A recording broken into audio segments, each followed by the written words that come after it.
Welcome. David wrote in Psalm 37, I have been young, and now am old, yet have I not seen the righteous forsaken, nor his seed begging bread. So today's subject is Psalm 37. My name is Keith Simons. I'm a Bible teacher from England. And Psalm 37 begins with the simple heading, a Psalm of David, to show us that David was the author of it. And as we've just seen from the verses I've just read, this seems to have been written by David in his old age. This is what he'd learnt by experience. Verse 1, Threat not thyself because of evildoers, neither be thou envious against the workers of iniquity. So this first word, threat, in English today, that means to worry. Don't worry because of evildoers. But the Hebrew meaning is don't be hot with anger against them. Don't allow your anger to be so disturbed that you can't control it. And that second part, neither be envious. Well, that means really like James and John in the Gospels, when they got so zealous, so stirred up against people who refused to accept Jesus, that they proposed to call down fire from heaven to come and to kill them. So the evildoers are, of course, the same as the workers of iniquity. Iniquity means evil deeds. So the verse as a whole means, do not be hot with anger against evildoers. Do not be so zealous, so excited that you want to call down fire from heaven against those who work iniquity, those sinners. Well, why shouldn't you be so angry as that? Why shouldn't you be so disturbed by what they are doing that you want to act in anger against them? David replies in verse 2, because of God's judgment against them. For they shall soon be cut down like the grass and wither as the green herb. Oh yes, the grass seems to grow well in the field. It does grow well. It grows luxuriously and prosperously, just as those evil people look to have such great prosperity and such great success. But their success will end in a moment, as the grass is cut down and just withers and dies. That's what's going to happen to them when God's judgment is against them. So David advises and warns in verse 3, what should you do? You should trust in the Lord and do good. Do what's right. Don't be stirred up in anger. Don't allow their evil deeds to cause you to do evil deeds. Because when you trust in the Lord, when you serve him loyally, so shalt thou dwell in the land, and verily thou shalt be fed. Dwell in the land. Of course, for David in Israel, he was referring to the promised land, the land that God had promised his people, the Jews or Israel. And he was saying, you will know security and safety. You'll dwell there. And verily thou shalt be fed like a sheep. We feed sheep. In other words, we take them to good pasture. That's the meaning of the Hebrew word here. God will provide for you.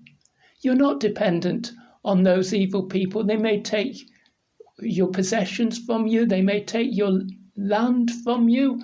They may deprive you of all sorts of things, but you can trust God. God will feed you. God will look after you.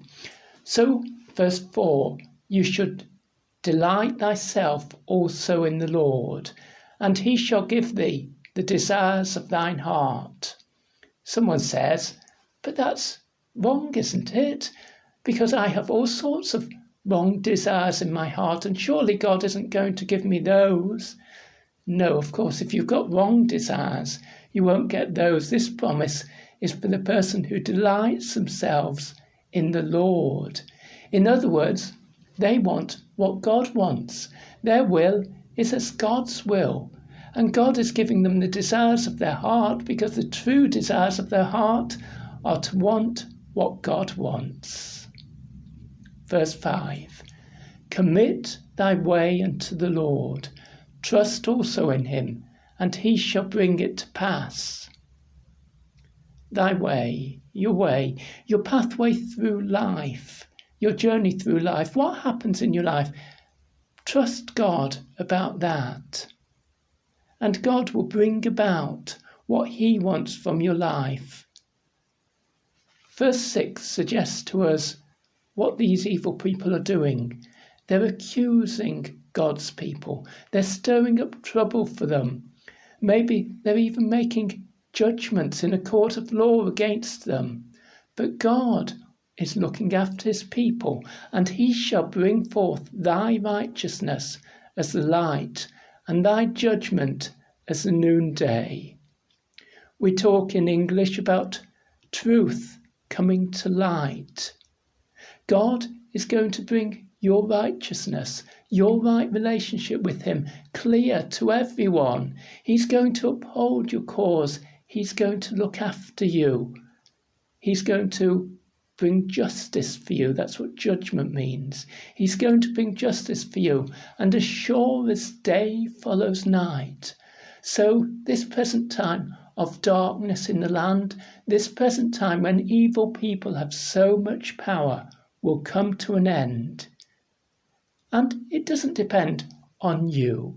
It doesn't depend on your efforts, your struggle to try and prove yourself right, your angry words. No. Verse 7, rest in the Lord. The Hebrew is even more emphatic than that. It means be silent in the Lord. Don't try to achieve the defeat of evil by your own efforts. Put your trust in God. Live for God, serve God, and wait patiently for him. Wait for him to act on your behalf, because at the proper time he will do so. Fret not thyself because of him who prospereth in his way, because of the man who bringeth wicked devices to pass. Wicked devices means evil plans. Prospereth means doing well, making himself successful. This sort of person shouldn't cause you to fret or to become angry, because you're trusting God. So instead, verse 8, cease from anger and forsake wrath. Wrath is another word for anger. Fret not thyself in any wise to do evil. Don't allow these evil people with their evil schemes to cause you to think in an evil way, even to think in an evil way against them.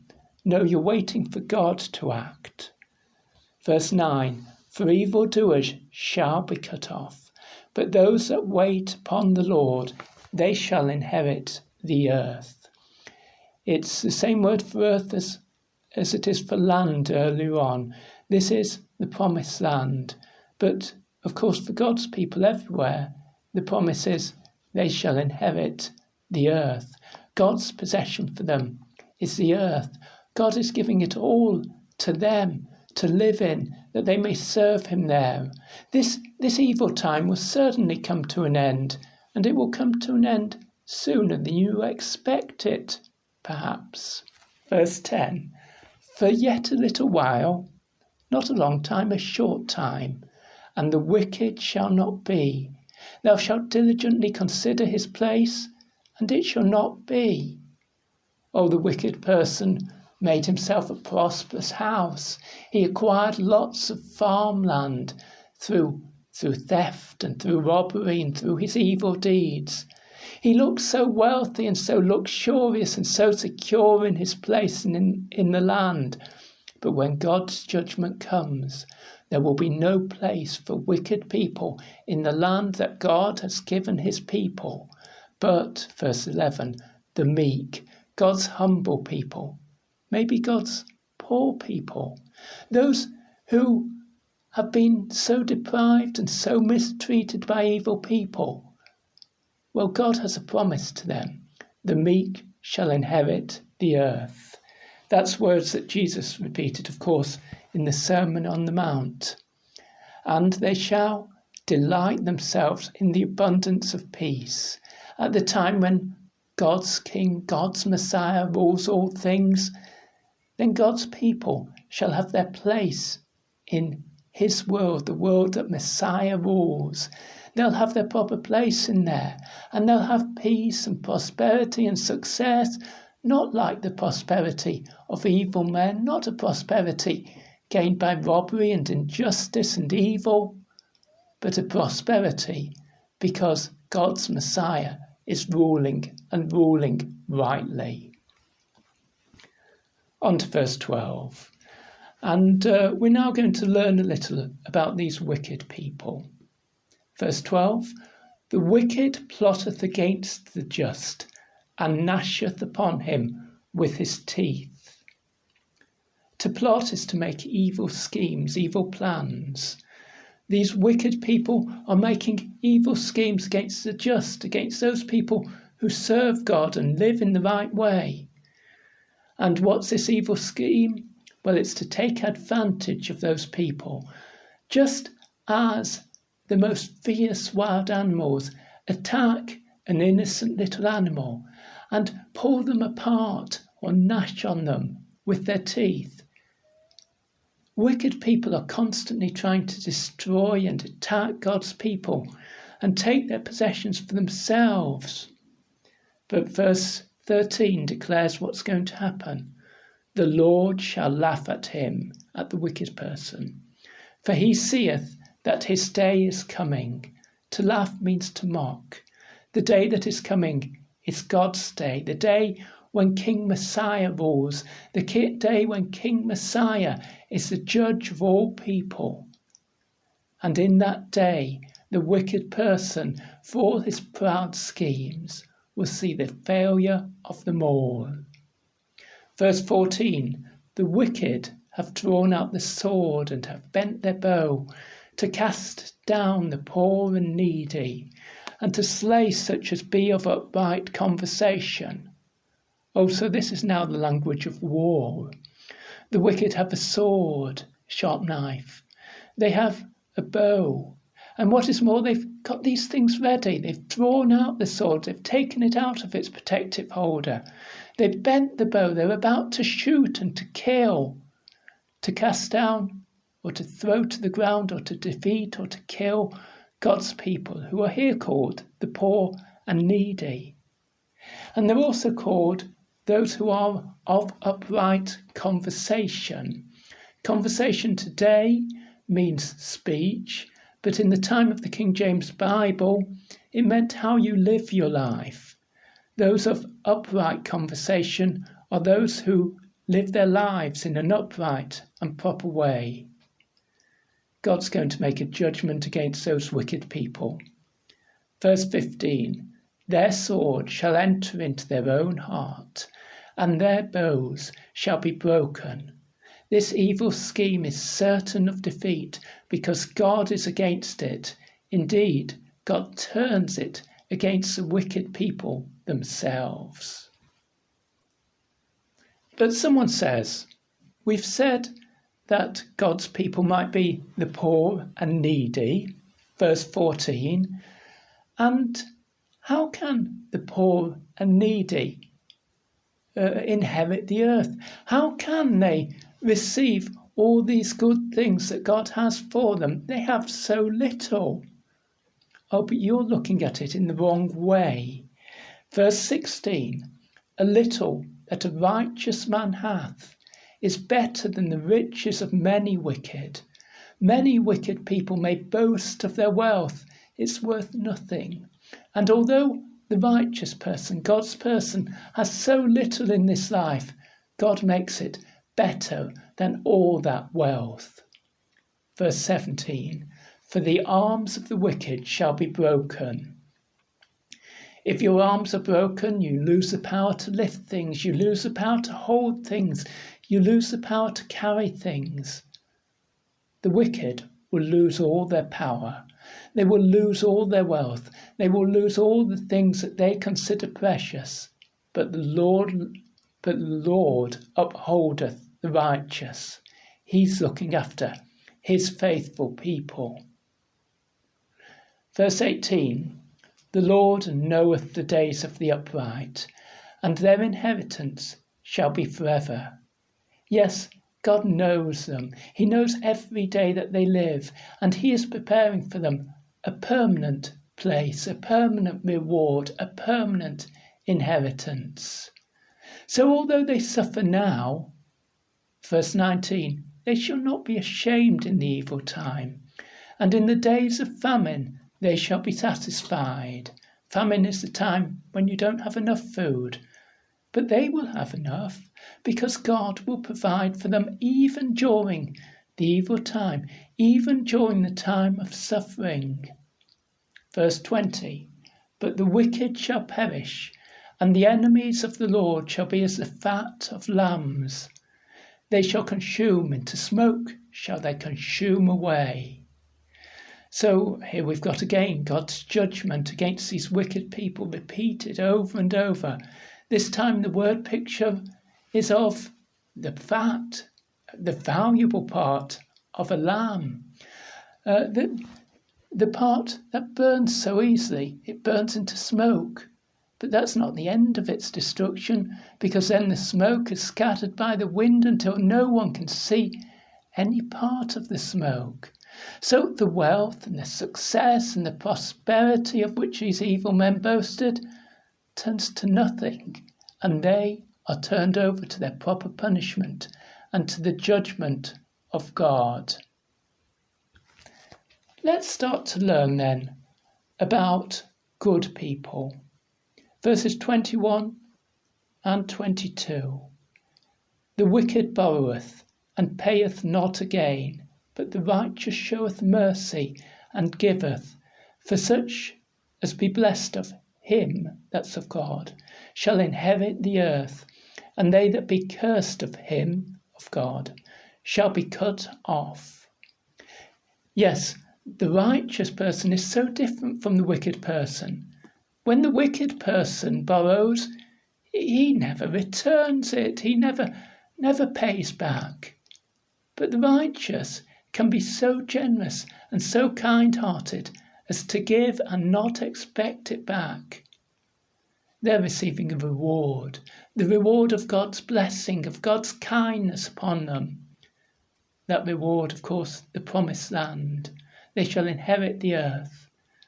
But those who God's judgment is against, the wicked, they are cursed, God's judgment against them, and they shall be cut off. They will be separated from God's people, separated from the Holy Land, separated from the place that God has promised his people. Verse 23, the steps of a good man are ordered by the Lord, and he delighteth in his way. Though he fall, he shall not be utterly cast down, for the Lord upholdeth him with his hand. Yes, the Lord is upholding his people. That means what it sounds like. He's holding them up. He's holding them. God is holding them with his hand. And so their steps in life are ordered or established by God. And God delights in the way they're living. God approves of them.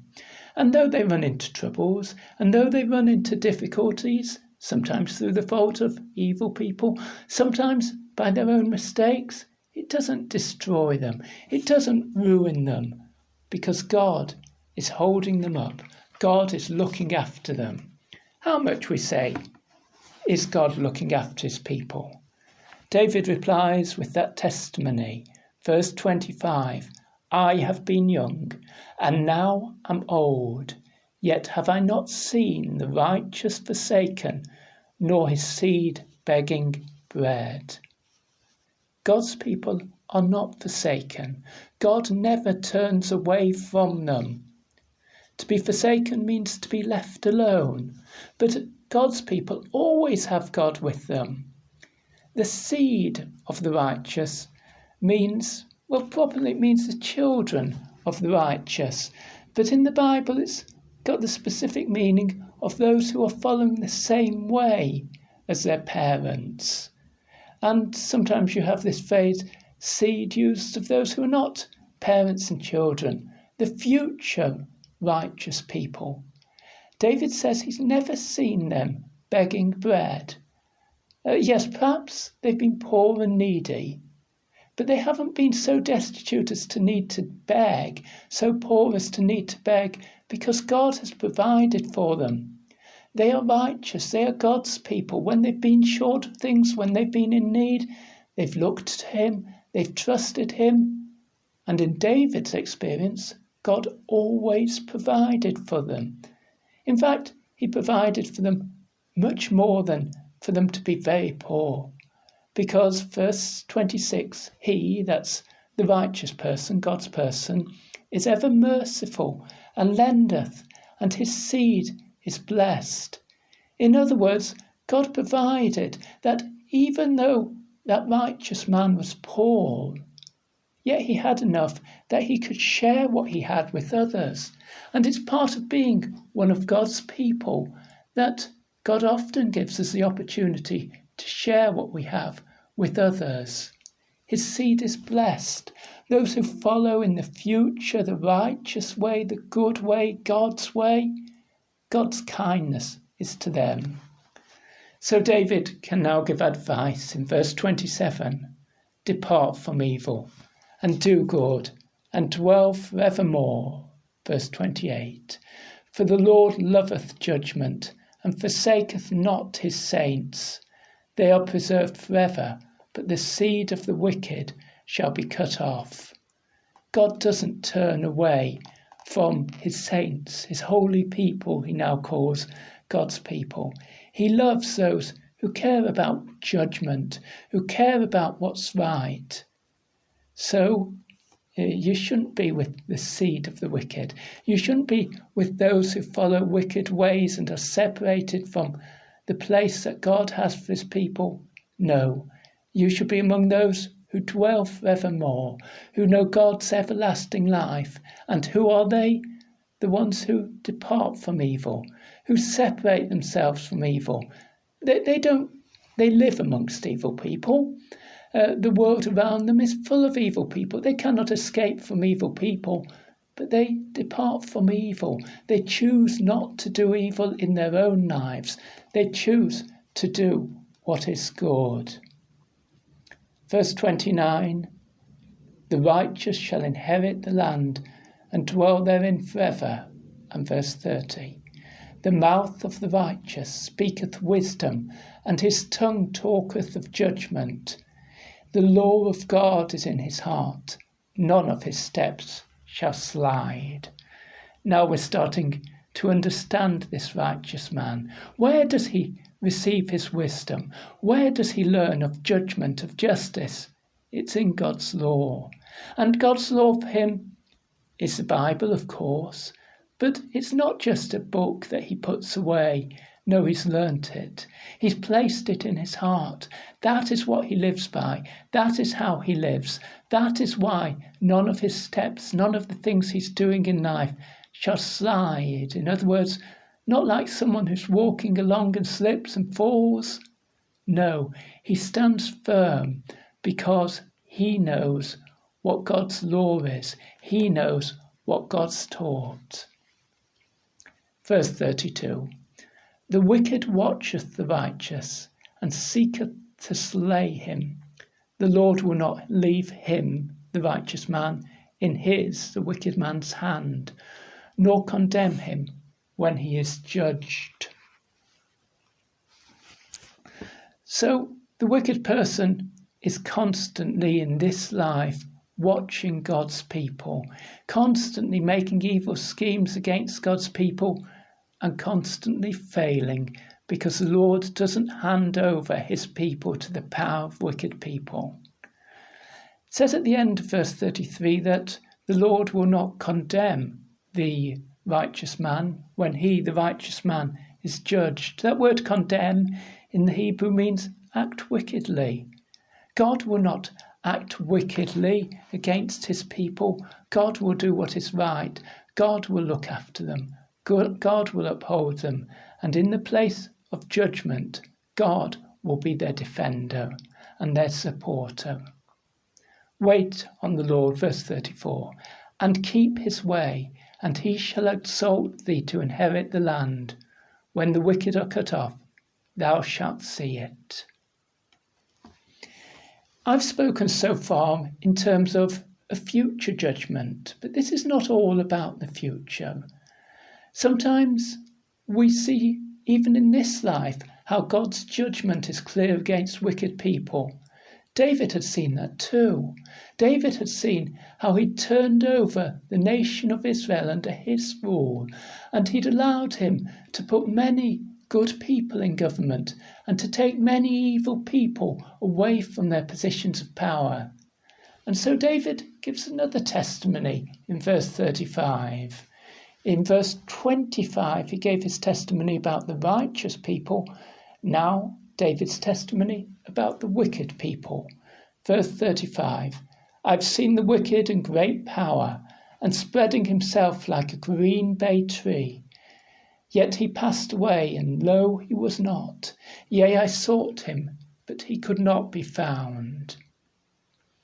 Okay, so David says that he saw the wicked man as a truly powerful man. He was successful, this wicked man. He was doing so well in life. He'd acquired wealth and possessions for himself, like a green bay tree. I'm looking at a bay tree in the garden at the moment. It grows big. We have to cut it back a lot to control it.